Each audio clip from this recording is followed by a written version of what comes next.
My name is Clara, a 32-year-old woman who once believed in fairy tale endings. 3 years ago, my life took an unexpected turn when I met Mark, the man who would become my husband. This is our story, a journey of love, trust, and eventual betrayal set against the backdrop of what seemed like a perfect marriage. It was an ordinary Tuesday morning when fate led me to the corner cafe, where I sat, engrossed in a John Grisham novel. I was completely lost in the world of legal thrillers when Mark walked in. His presence was instantly noticeable. He had an air of confidence but wore a smile that was warm and inviting.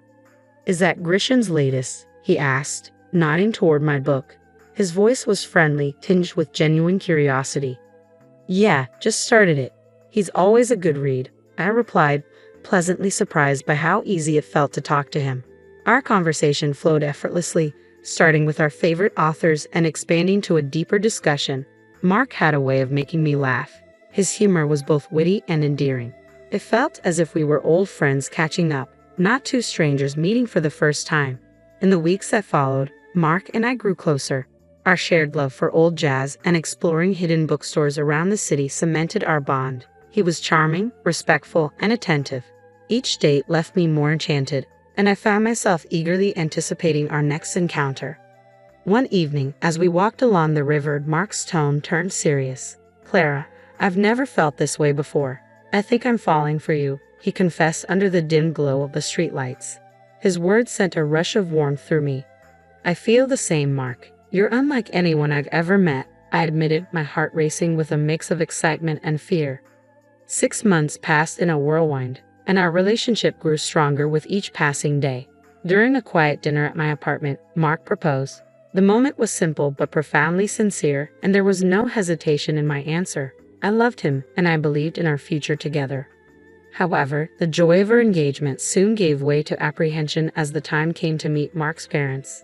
His mother, Linda, was a stern woman with piercing eyes that seemed to judge my every move. His father, though more amiable, had a serious demeanor, especially when it came to the institution of marriage. During a formal dinner at their home, Mark's father brought up the subject of a prenuptial agreement. "It's just practical," he said matter-of-factly. The request caught me off guard, but after my past experience with a cheating ex-boyfriend, I understood the necessity.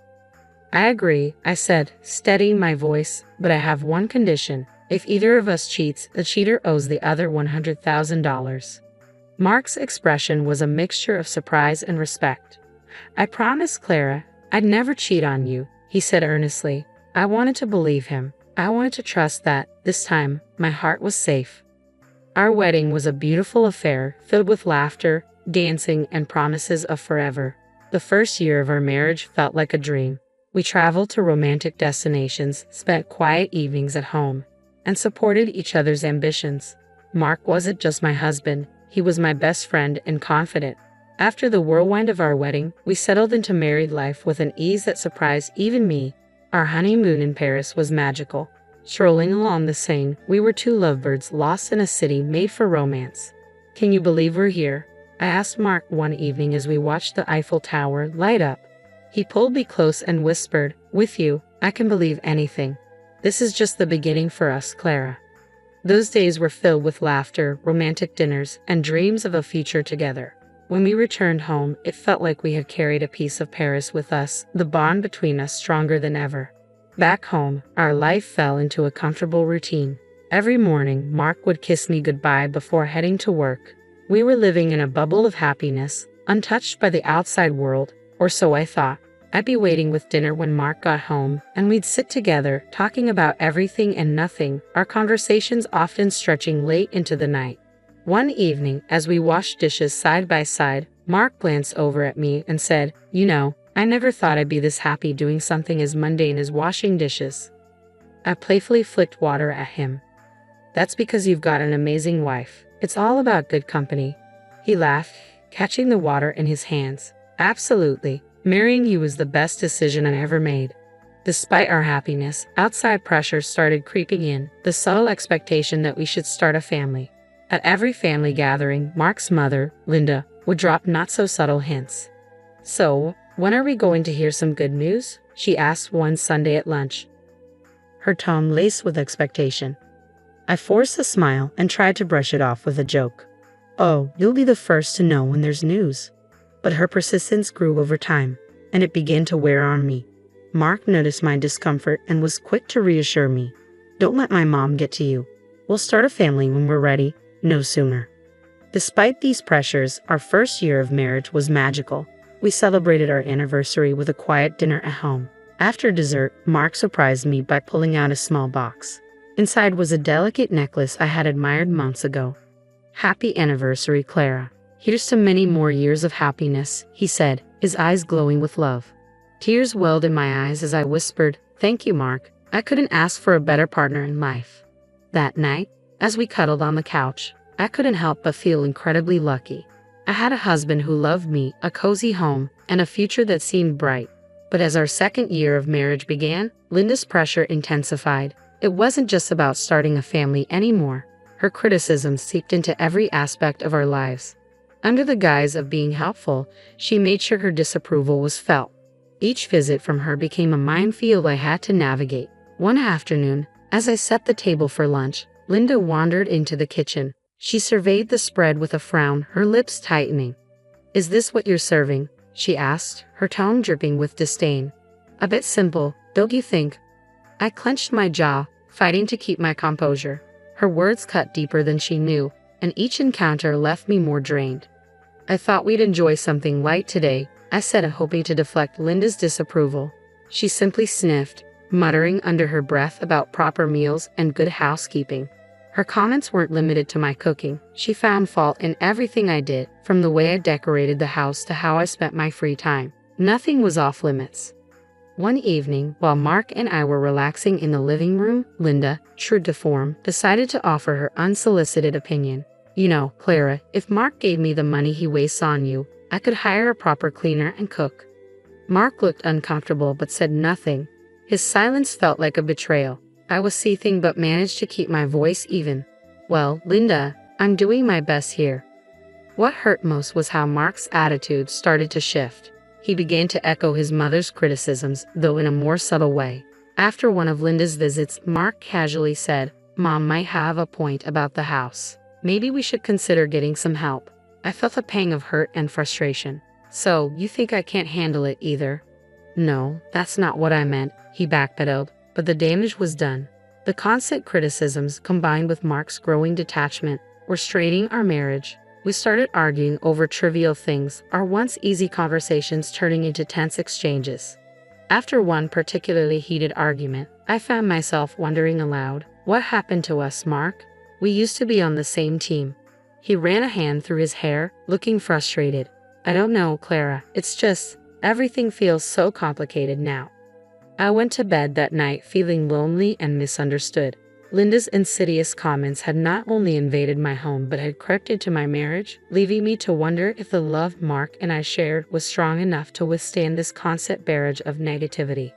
As the third year of our marriage rolled in, a sense of unease settled in my heart.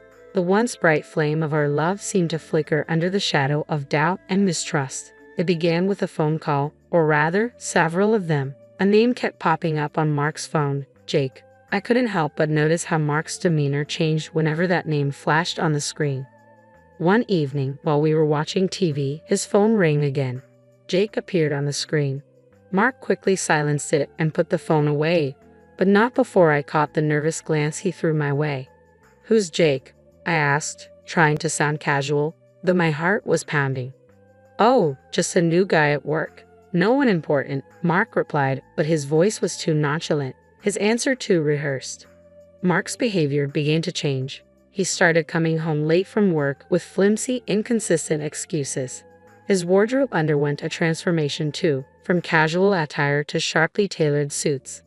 Working late again, I questioned one night as he prepared to leave, noticing his dressed-up appearance. "Yeah, a big project," he said without meeting my eyes. "Don't wait up." My frustration finally boiled over one evening as he was about to head out for yet another late night at work. "Mark, what's really going on?" I demanded, my voice shaking with a mix of anger and fear. I confronted him, my voice trembling with a mixture of anger and fear. "This isn't like you, Mark." "What's really going on?" Mark sighed, his expression a tense mix of guilt and frustration. "I told you it's just work. Why can't you trust me?" Because you're hiding something, I shot back, tears welling in my eyes. You're never here, and when you are, it's like you're a million miles away. He didn't respond. Instead, he grabbed his coat and walked out, leaving me standing there in stunned silence, feeling more alone than ever. That night, as I lay in our empty bed, I knew I couldn't live like this, trapped in doubt and suspicion. I needed the truth, whatever it might be. The next morning, with a heavy heart, I made the call to a private detective. It felt like a betrayal, but the constant worry and uncertainty were tearing me apart. I had to know the truth, no matter what it revealed about the man I thought I knew. The days that followed were a blur of anxiety and anticipation. I clung to normalcy by a thread, pretending everything was fine while my world crumbled beneath the surface. Then the call came, and with it, the final blow to my last shred of hope. "Mrs. Johnson, we have conclusive evidence," the detective said solemnly. His voice was heavy, matching the weight of the truth he was delivering. "I'm afraid your suspicions were correct."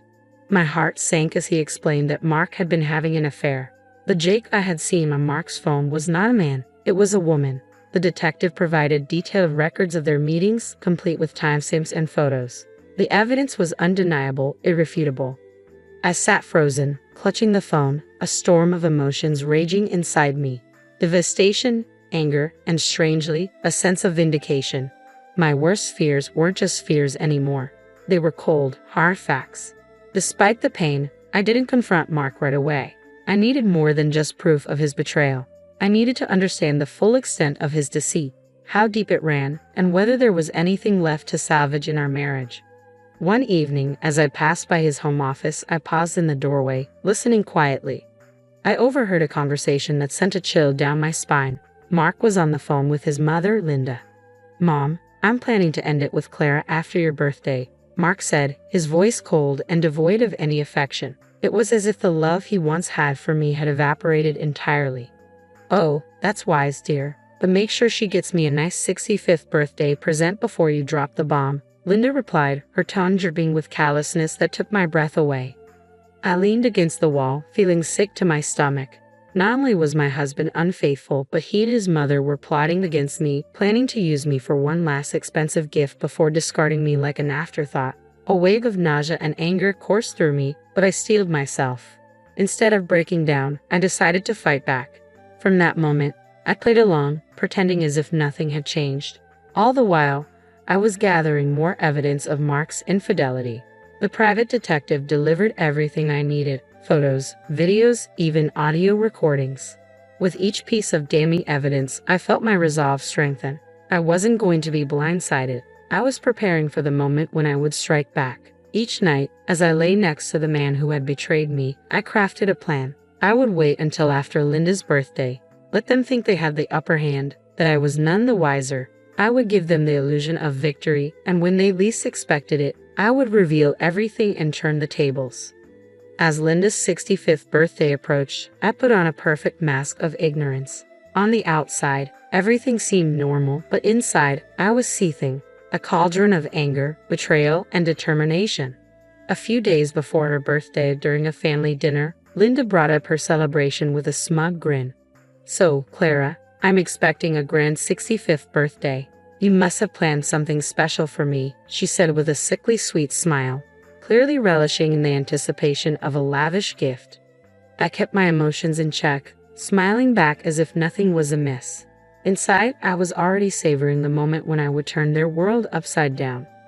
I responded to Linda's smug comment with a faint but deliberate smile. "Of course, Linda. I've arranged a dinner at the city's most luxurious restaurant. It'll be a night to remember." Her eyes gleamed with excitement, completely unaware of the trap I was setting. "Oh, how wonderful. I can't wait. Just a small family gathering, right?" she asked, her voice dripping with self-importance. "Yes, very intimate and exclusive. Just for close family," I confirmed, my words tinged with hidden irony. Later that night, Mark approached me, a flicker of suspicion in his eyes. "That's quite a generous plan for Mom's birthday. Are you sure about this?" I met his gaze with practiced calm. "Absolutely. It's a significant birthday. I want to do something special for her." Though he nodded, I could tell he was puzzled by my sudden willingness to indulge Linda. I could feel him trying to figure out what I was hiding. but I held my mask firmly in place. As the dinner day neared, I finalized every detail. I confirmed the booking under Linda's name, rechecked the guest list, and ensured every aspect of the evening radiated grandeur. On the surface, I played the part of the dutiful wife and daughter-in-law, but beneath the facade, I was ready to unleash the truth and end the web of deceit. The night before the dinner, I lay in bed, a twisted sense of satisfaction bubbling within me. I was mere hours away from turning the tables on Mark and Linda. They believed they were using me one last time. Little did they know I was holding the winning hand. When the evening arrived, the restaurant gleamed with luxury. Linda basked in the opulence, grinning from ear to ear. I smiled graciously, masking my inner turmoil.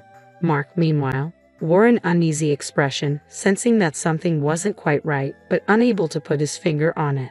As the dinner drew to a close, the waiter approached with the bill, $4,500. I reached for my card with a steady hand, swiped it, and looked around the table. Linda's smug smile widened, and Mark glanced at me, still puzzled. "Thank you for such a wonderful evening, Clara," Linda cooed, her voice thick with insincerity. Then Mark leaned in, his voice carrying a hint of mockery. "By the way, Clara, I want a divorce." The words hit me like a slap, but I refused to let them see my pain. Linda seized the moment, her tone sharp and cruel. "Well then, I suppose you should leave.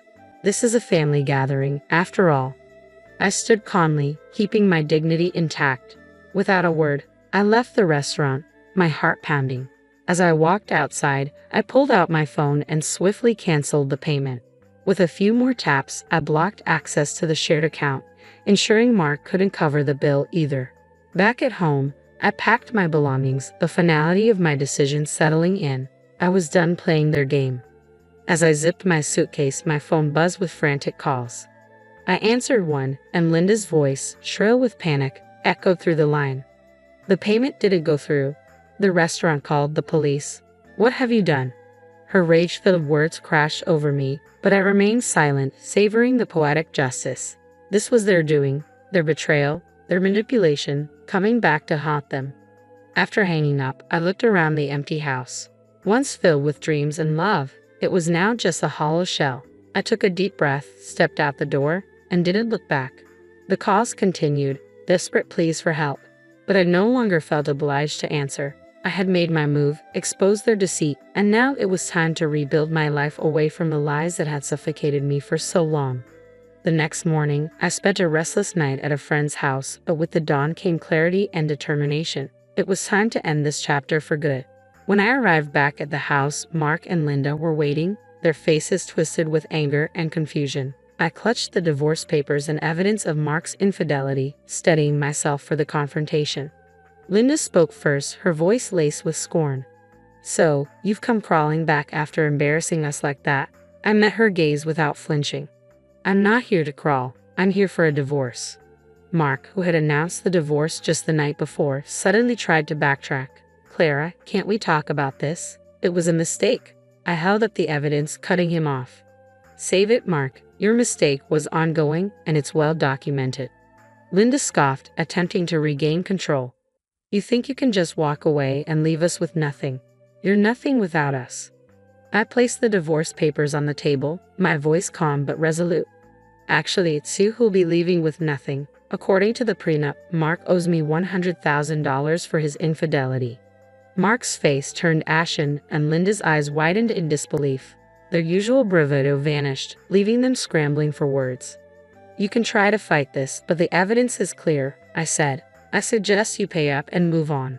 With that, I turned and walked out, the door closing behind me with a finality that felt like freedom. The calls and pleas that followed meant nothing to me. I had closed that chapter of my life for good.